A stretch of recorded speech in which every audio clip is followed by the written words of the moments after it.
not much different than European man did when they came here and quickly, took advantage of everything they could find throughout. Yeah, I was going to say, let's make the Europeans more comfortable. Yeah, as if they just didn't make themselves comfortable. Here's a pox blanket for you.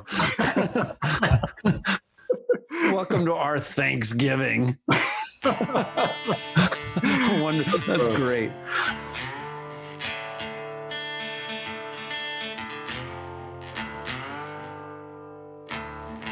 Hey, Steve. Hi, Greg. How are you doing? I'm doing pretty good. How about yourself? Oh, I'm pretty good. Yeah, pretty good. Yeah, hanging in there. So are we ready to light the episode 8 candle? I think we should do it. I'm pretty excited for a couple reasons. Oh, me too. I'm pretty excited for a couple of reasons as well. All right. Nice. Welcome to Bird Brag, everybody. Episode 8. I'm Greg. I'm Steve. And we're here to brag it up. And so, as we always start, my first question, what are you drinking, Steve? Tonight, I have a local beer. It's a Pilsner. It's the Snow Leopard Pilsner from the Waterman Brewing Company. What are you talking about? The can is spectacular. 16 ounces. Oh, you went for the extra 4 ounces, you lucky bastard. Yeah. It's not all going to fit in my cup at once. Well, I mean, what does? What are you drinking tonight? Well, I got a Black Butte Porter from Deschutes Brewing in Bend, Oregon. A couple things. I love Deschutes. I think they're a great brewery. And I love Bend, Oregon. My kid went to school there for a hot minute, and I grew to absolutely love the area. I think it's absolutely beautiful. So, all right. Cheers. Cheers, Greg.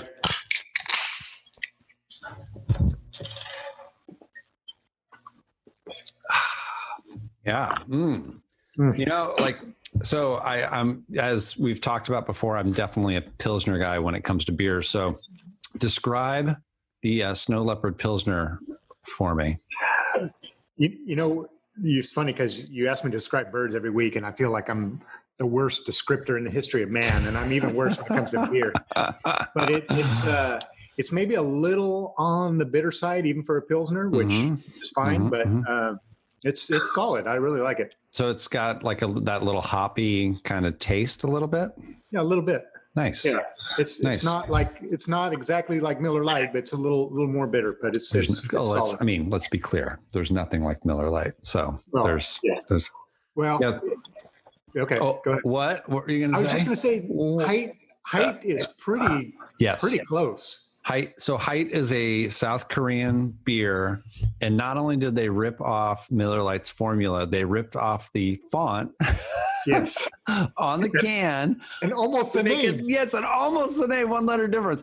So I've not had that many heights. I've gone to, there's a Korean barbecue place and right by me that has height that I love.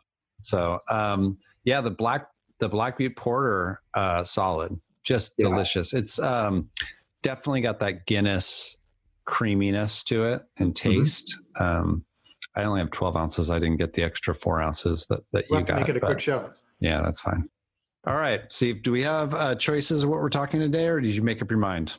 No, we're going to continue to run by dictatorship. All right, I like it. Someday I'll stop asking. Today we're going to be talking about a bird that in its native range, it's called the common starling. But here in North America, we call it the European starling. All right, so it already doesn't make sense. So give me some reasons why, if it's North American bird, we call it the European starling. Well, it's only been a North American bird since about 1890. I was thinking this would come later in the show, but might as well just jump into it because. Oh, no. Let's pause. Let's push pause on that then. Okay. So European starling, the first question I usually ask when we get into the bird section is paint the picture for us. Right. What does this bird look like? What are we looking for when we're out bird watching? So it's kind of a chunky, shorter tailed bird about the size of a blackbird that you'd see around, so maybe 8 or 9 inches. And they have a couple different plumages. They have a breeding plumage and a non-breeding plumage.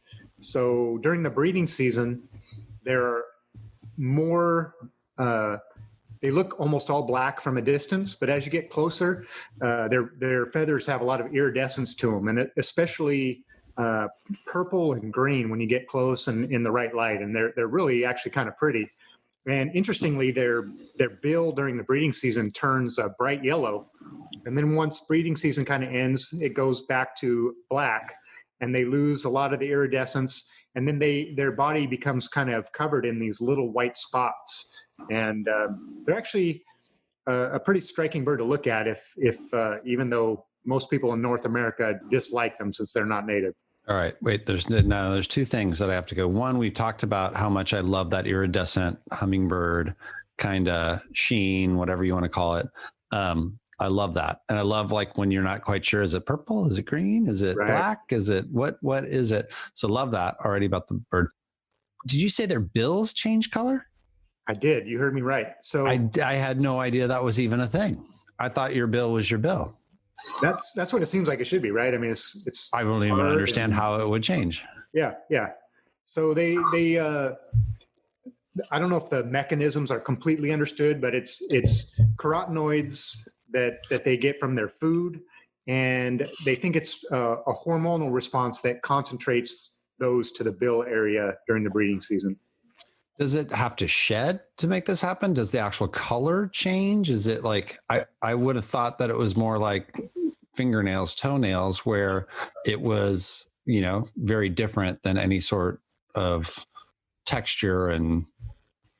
Yeah, I mean, they are a little bit like fingernails and toenails, I think, in a way, in that they're constantly using their bill and getting worn and growing, and so I think it is kind of a layer thing that the outer layers, kind of slough off, and as breeding season goes, they concentrate more and more of those pigmentation chemicals into the bill area.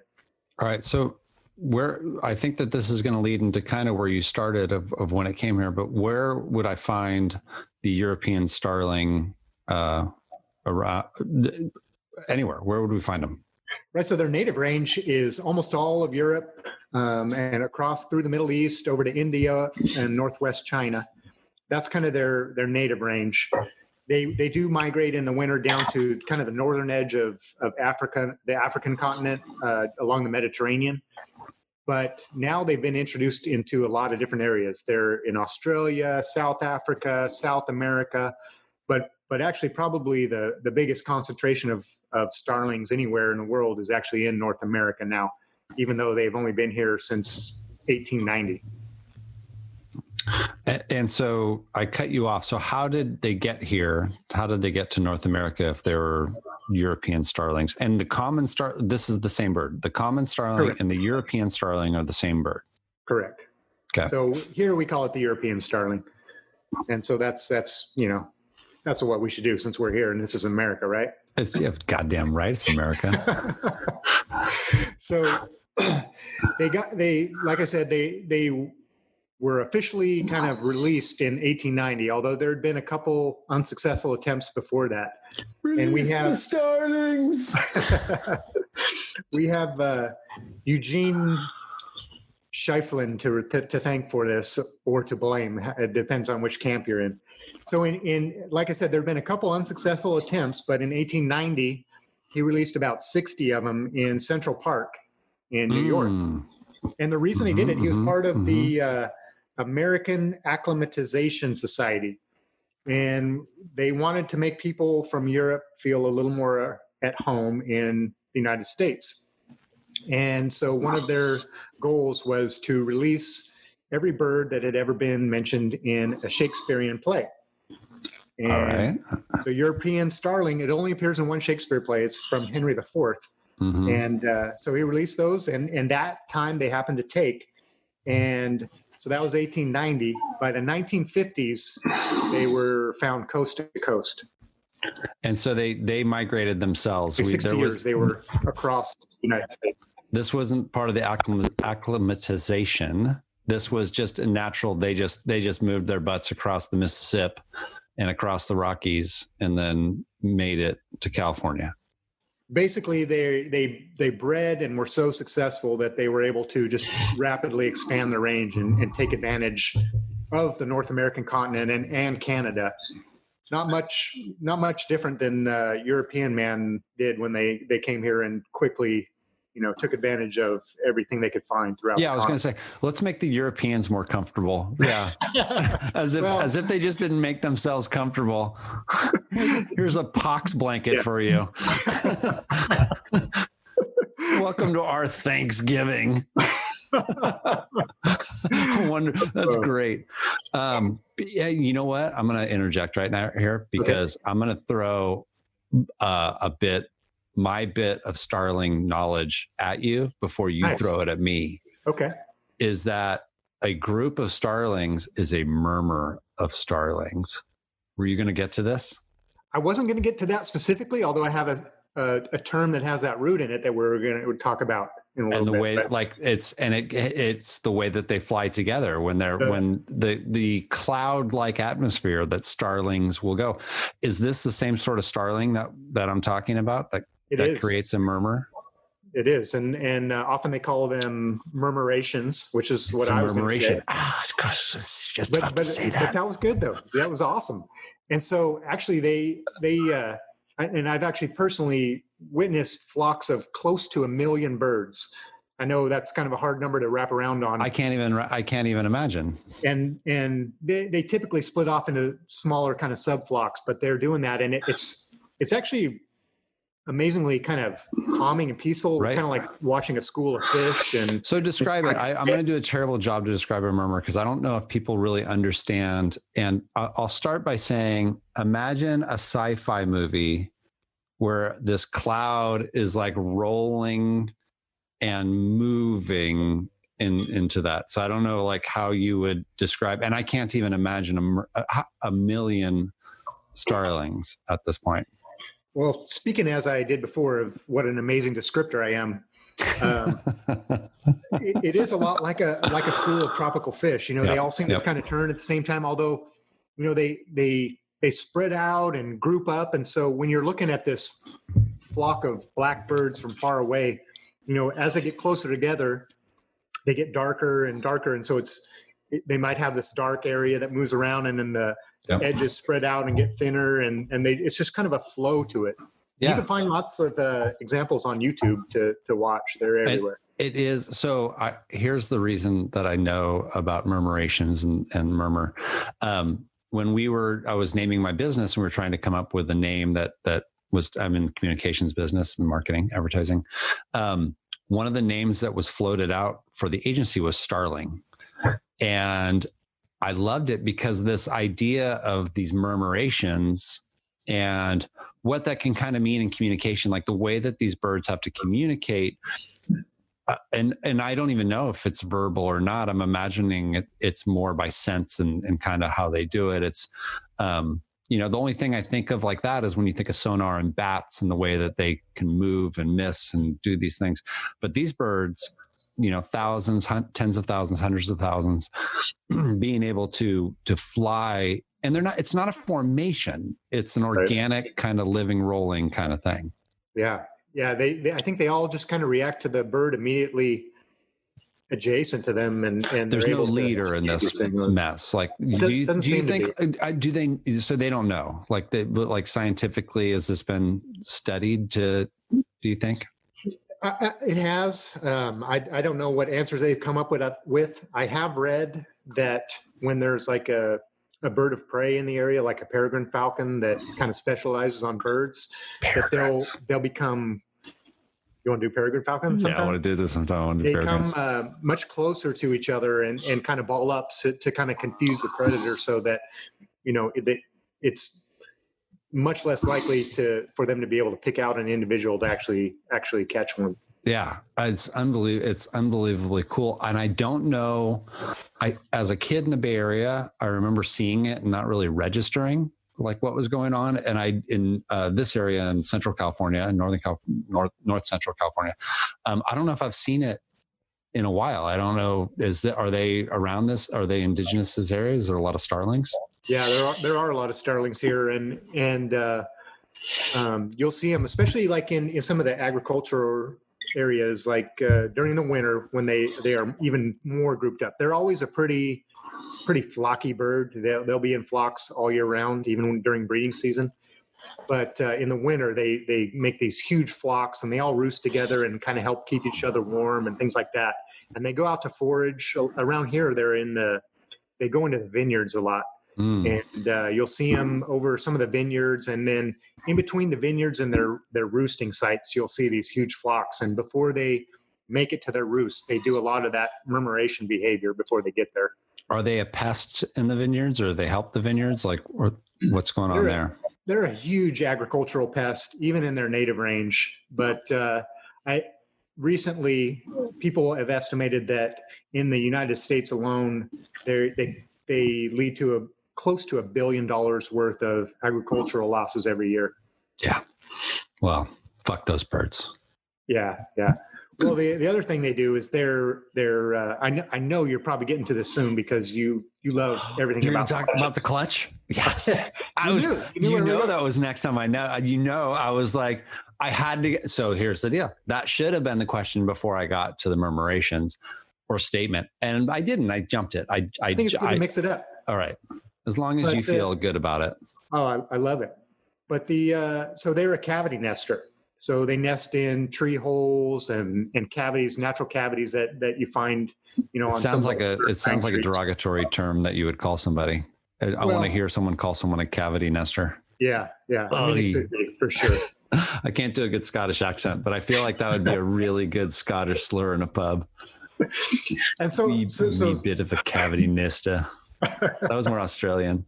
I have to really think about it. Yeah. You might want to work on it before you bring it back. Well, you know what? I didn't hit pause. There's no editing. I told you there's no editing in these things. You said you might edit yourself, though. Maybe I have, but I wouldn't admit to it. I haven't. I promise I haven't. This is as live as as it's going to get. All right. Explain cavity nesting. So when they nest in these holes, they actually build a nest inside these holes, a tree hole or and we make a lot of bird houses and wood duck boxes for other birds, and they'll use those readily. And since they are a non-native species, they're pretty aggressive, and they actually often outcompete some of the native songbirds for nest cavities, which can lead to their declines. Although I don't think they're probably super responsible for a lot of songbird declines. But coupling that with, for the last 100 years, we've cleared lands for agriculture. And so we have a lot fewer trees than we used to have, and a lot fewer dying trees that lead to tree cavities. So a lot of tree cavity nesting species have had declines, throughout the country over the last 100 years. And starlings, they're a factor in that, but they're definitely not the cause of all of it. All right. So woodpeckers create their own cavity nesting in that way. Do they do it the same way, or are they looking for something that's already been created? No, they'll typically use cavities that are already available. Yeah. In fact, they'll even nest. They're pretty indiscriminate when they're selecting a cavity. They'll nest under roofing tiles or in rain gutter areas. Sometimes if the tile hangs over far enough, they're pretty lax on what they think is a good home. And what's the benefit to being a cavity nester? And you didn't tell me how big their clutch is yet. Not yet. We're still getting there. We're still getting there. We got sidetracked again. Oh, okay. That's cool. So if you're in a cavity, it's harder for like a raccoon or other nest predator to get your eggs or your young to get into that cavity. It's harder for, any aerial predator to get to you. There's probably some benefit to temperature regulation, keeping the young warm and things like that. So there's a few things that benefits that those cavities provide. That makes sense. Are they making the cavity like more comfy? Are they bringing in straw and this and that in there, or is it like what sort of work do they do to make it better? So they use a ton of different materials. They'll bring in sticks and feathers and all kinds of stuff. Okay. And they make kind of a nest cup so that the eggs and the bird that's sitting on the eggs incubating them can keep them all kind of in one spot and warm them up and keep them warm.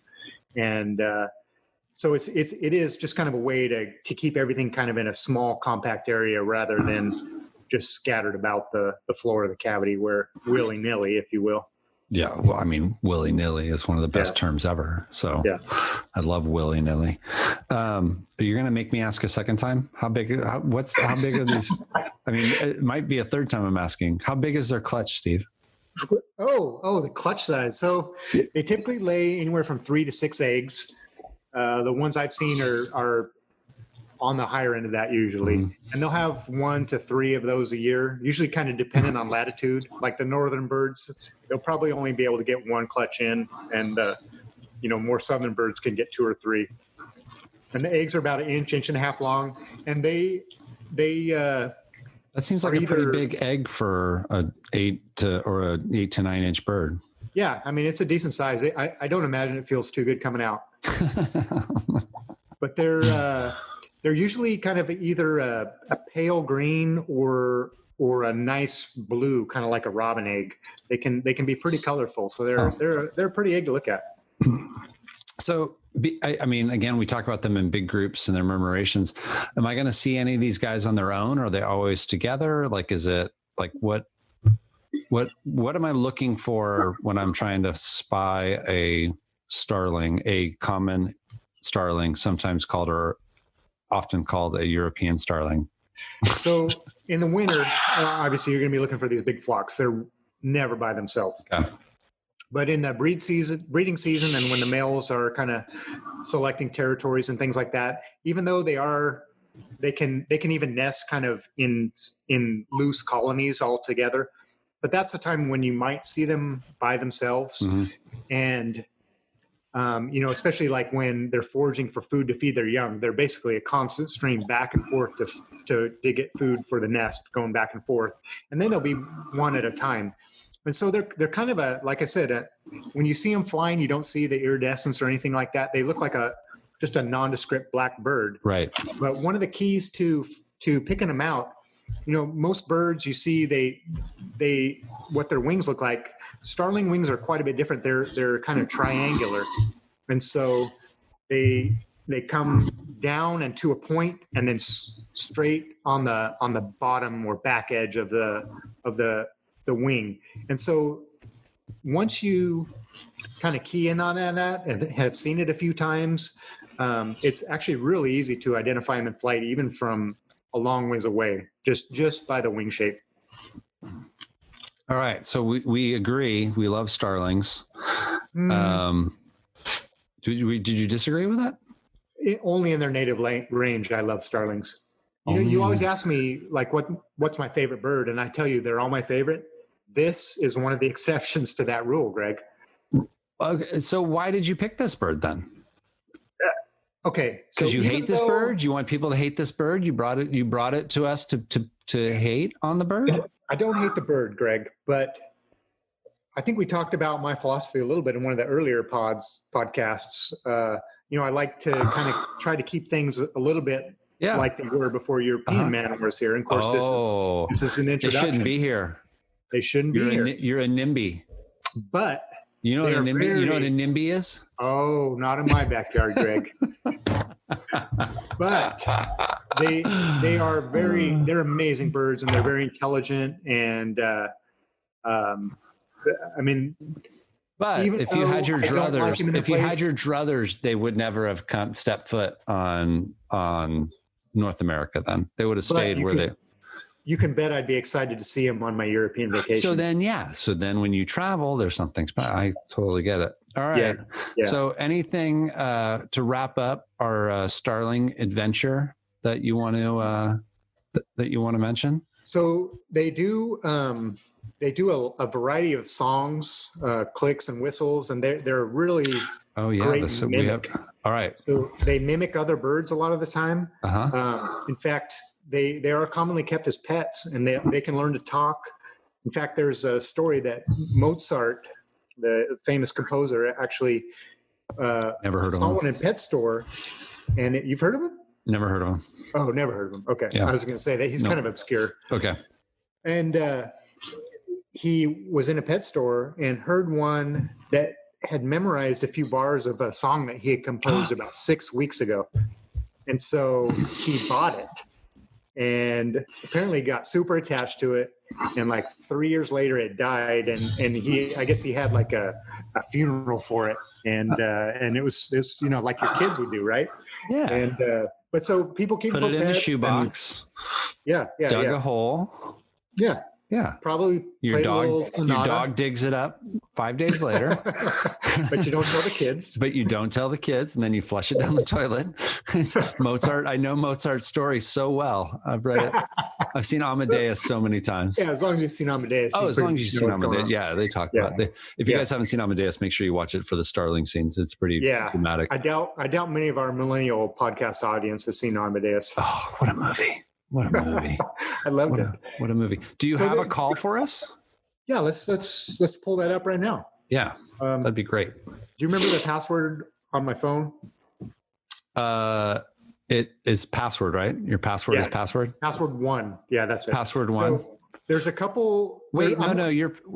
I thought your password it was I heart HER, and then the T was actually a 4, Greg. That's right. I heard Greg. Yeah. Okay, so if we have time, I know we're up against the clock here. Everyone has so much time to listen to our podcast. But there's a couple. So here's one I'm going to play right now. All right.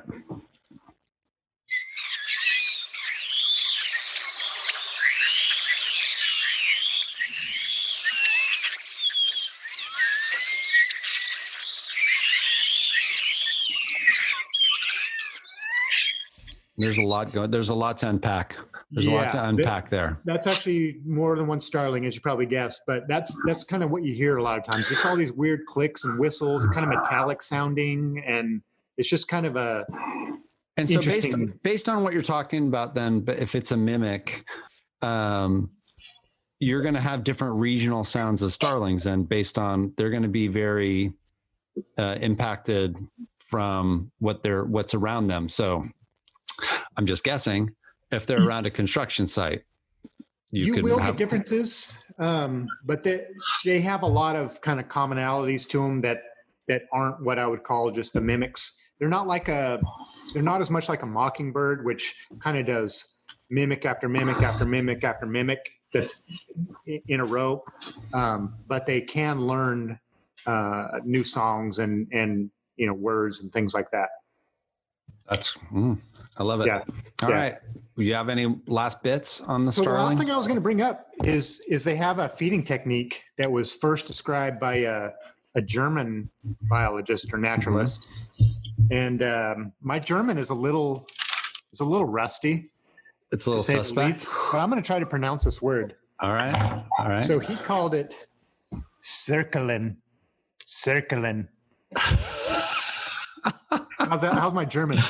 Well, I think that the body language helps. I think that you're getting into it. I think that I get the German definitely by, how it's a shame that the podcasters can't see it. You should watch on YouTube. You guys, when you listen to it, just do it one more time. And I'm going to, okay, guys, closure. It's ASMR. What is it called? ASMR? Circling. And so what that is, so a lot of birds probe their bill into the soil looking for insects below the surface or below the grass, things like that. And most birds have really strong muscles to close their bill and clamp down on prey, kind of like an alligator.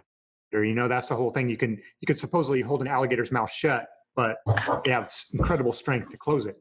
But the Starling actually has a lot of muscles that allow them to really forcefully open their bill. Mm-hmm.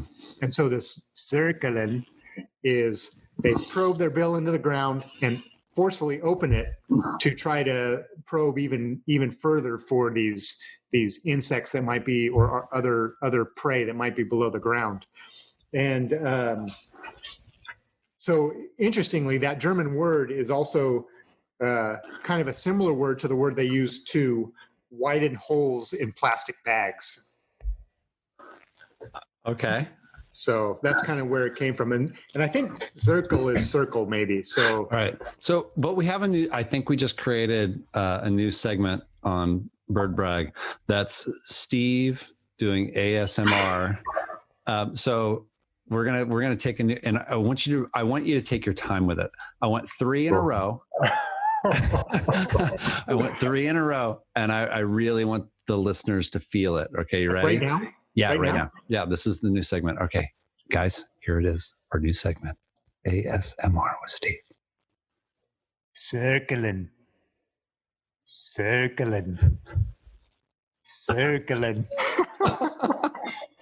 I mean, we have no idea. We have no idea what that's going to do to some of our listeners.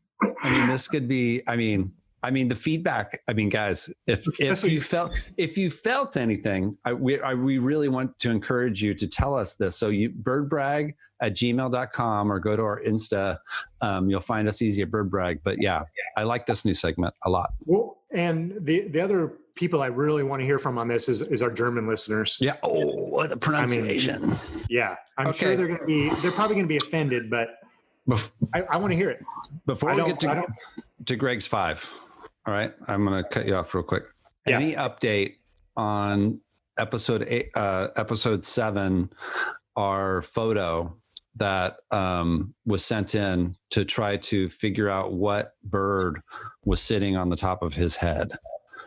Is there any update yet, or do we need to wait till episode 9 to know? We need to wait. I mean, we haven't even really officially launched that episode live. So I kind of wanted to wait and let our listeners. By this time, it will be live, by the way. By the time that this one is live, just nice. Usually 7 comes before 8. I mean, right. But, so I have my own. thoughts. You're taking your time. I have my own thoughts. Okay. I think I know what it is. Okay.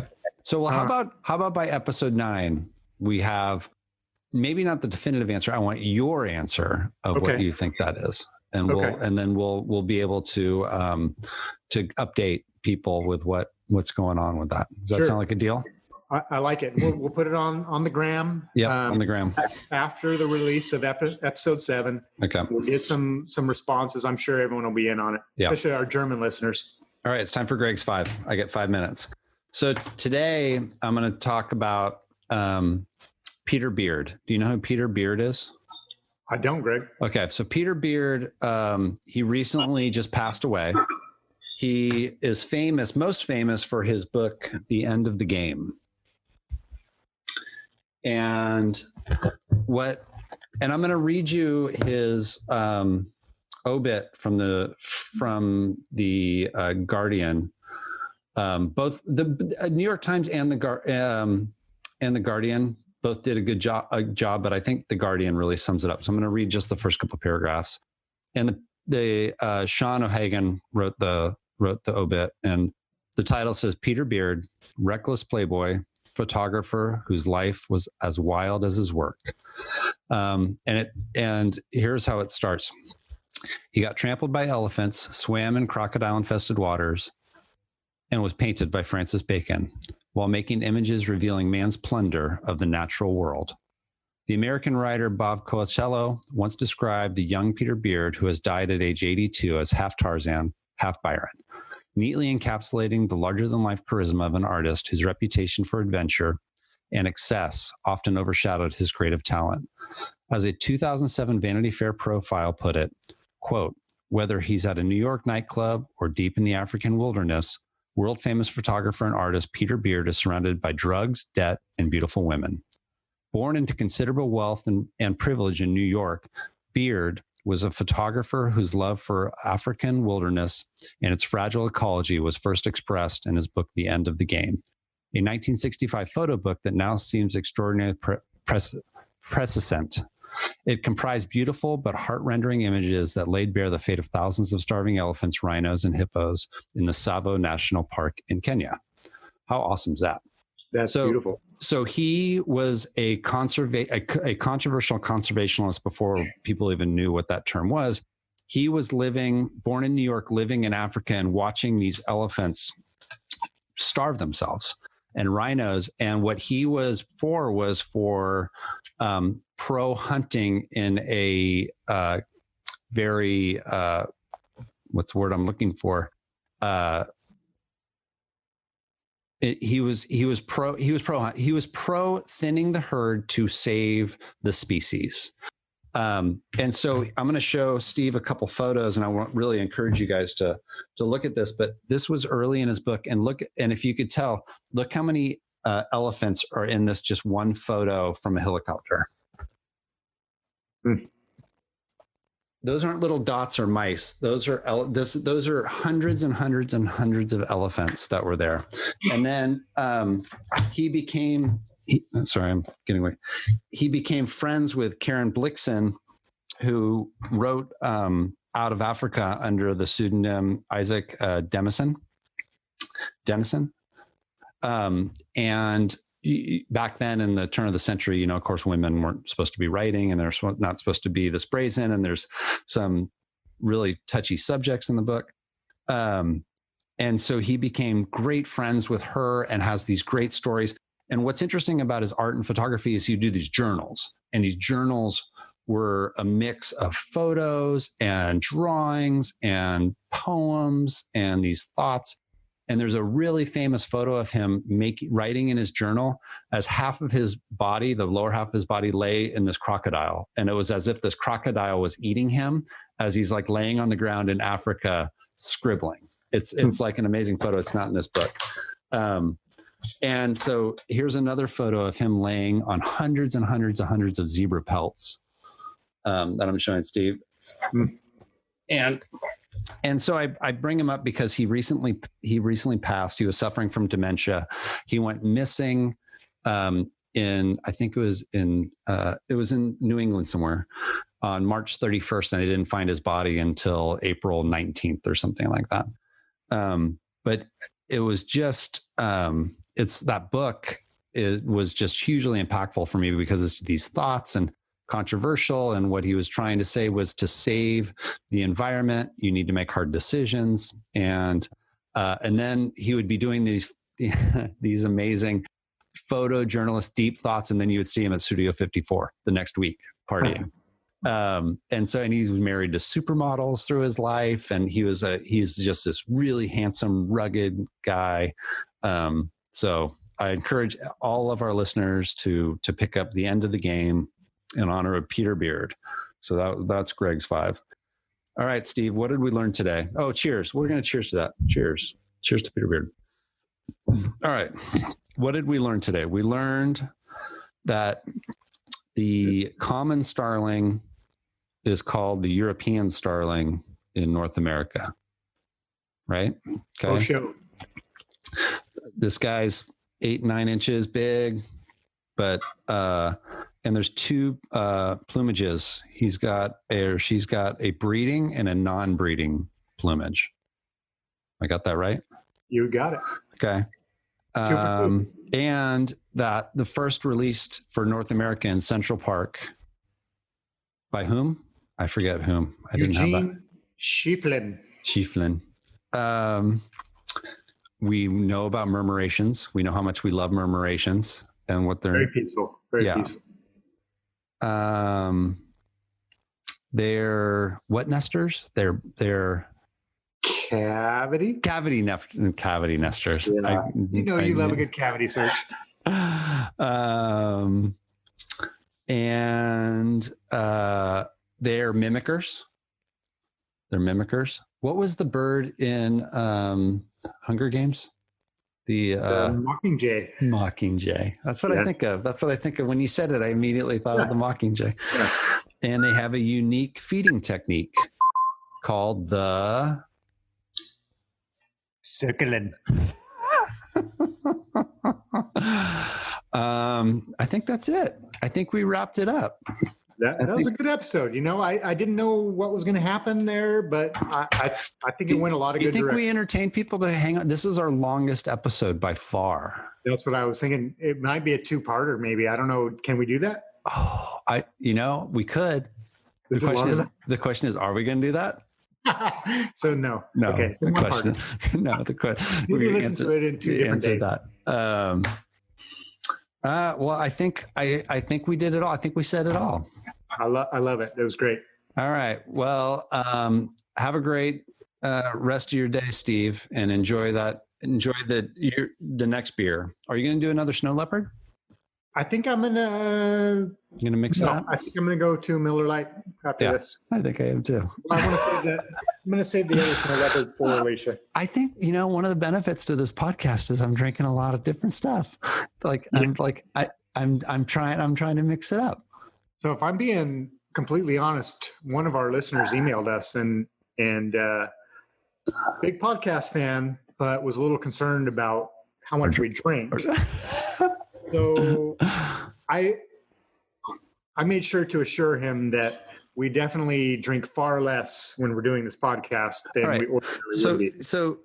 So one, let's make a promise, as you said. If you're being honest, let's always be honest with our pinky swear. Let's always be. Our listeners deserve it. Always be honest. So you should have just told them that they should be concerned about our drinking. Is what you should have told them then. But not during the podcast. We talk too much. We don't have enough time to drink during the podcast. Yeah, we talked about tequila at some point when the tequila is coming out on the podcast. We'll have to figure that out. Special episode. Yeah, special episode. Maybe we can get our audience involved at some point. Maybe there's a secret word like Pee-wee's Playhouse. Maybe we can. Maybe we start the episode with a secret word, and every time it's said, we have to do a shot. There is a bird called the Western Wood Pewee. I mean, this shit writes itself.